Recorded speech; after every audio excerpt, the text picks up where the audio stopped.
Hello and welcome to NCTV episode 69, which is all about exercising with colds and flu. So should you or shouldn't you? It's a question that I get asked about in clinic every so often, and it's no doubt a thought that crosses most people's minds, so a topic well worth considering. Ultimately, it's very much a personal choice and it will very much depend on the severity of your symptoms, but hopefully the following information will help you come to a decision on the matter if and when the situation arises. When it comes to physical activity and the immune system, a growing number of research studies are consistently showing that people who participate in regular physical activity suffer from fewer colds than inactive people. Research has shown that moderate exercise causes a boost in the immune system which appears to reduce the risk of infection in the long term. However, the age-old adage applies: everything is best in moderation. There is also well-established evidence that high-intensity exercise can suppress your immune system and leave you at greater risk of infection, so heavy weights or high heart rate cardiovascular training are definitely not advisable when you're feeling unwell. Should you exercise if you feel unwell? Research has shown that moderate exercise when you have a cold does not appear to affect the severity or the duration of a cold.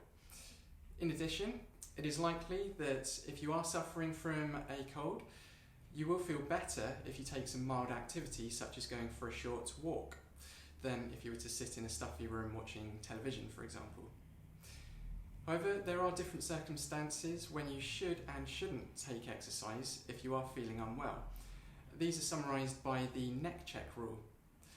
The neck check rule is where if you don't have fever and your symptoms occur above the neck, such as being stuffed up, having a runny nose, sneezing, or a light sore throat, it should be fine for you to exercise. Begin by exercising for 10 minutes lightly, at a much lower intensity than your usual session, that is. And if you feel better during this 10 minutes, continue to exercise lightly. If you feel worse, then it's advisable that you stop exercising and give your body a chance to recover from the illness. If your symptoms are cold-like and not flu-like, then it is safe to resume intensive sessions a few days after your symptoms have disappeared.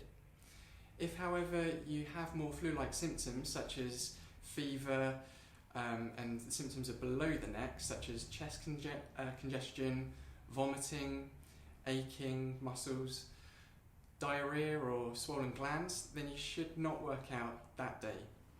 Under these circumstances, your cardiovascular system is likely to already be under stress combating the infection, and exercise will only increase the stress and possibly lengthen your recovery time. If you are still unsure whether the cause of your illness is cold or flu, and you're not sure whether you can exercise, be sure to consult your GP.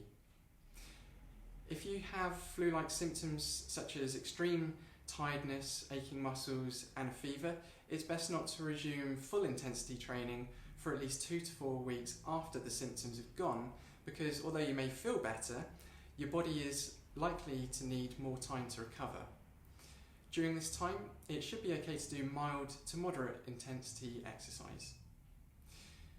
With colds and flu, both are caused by viral infections of the respiratory tract, and figures suggest that the average adult suffers 2 to 3 of these infections a year, with children suffering more than double this amount.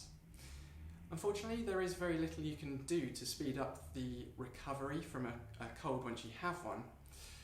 As antibiotics are only effective in the treatment of bacteria, and colds and flu are caused by viruses, there is absolutely nothing to be gained from taking antibiotics in these circumstances.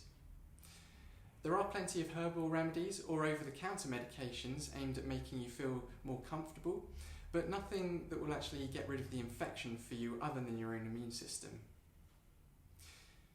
As you're unable to do much to speed the recovery once you've caught a cold, the best thing you can do is try to avoid colds in the first place by making sure that your immune system is the most resilient that it can be. The immune system has been shown to be affected by a number of factors such as stress, age, lack of sleep, smoking and poor nutrition. as well as infections from other illnesses. So whilst you can't do much about the age factor, you can of course modify your lifestyle to make improvements to the likes of your diet, stress and sleep. All of these topics have been covered in previous NCTV episodes, so be sure to check back to those if you'd like to find out more. And that's it for this week's bite-sized bit to help your health flourish. I'll see you next time. Bye bye for now.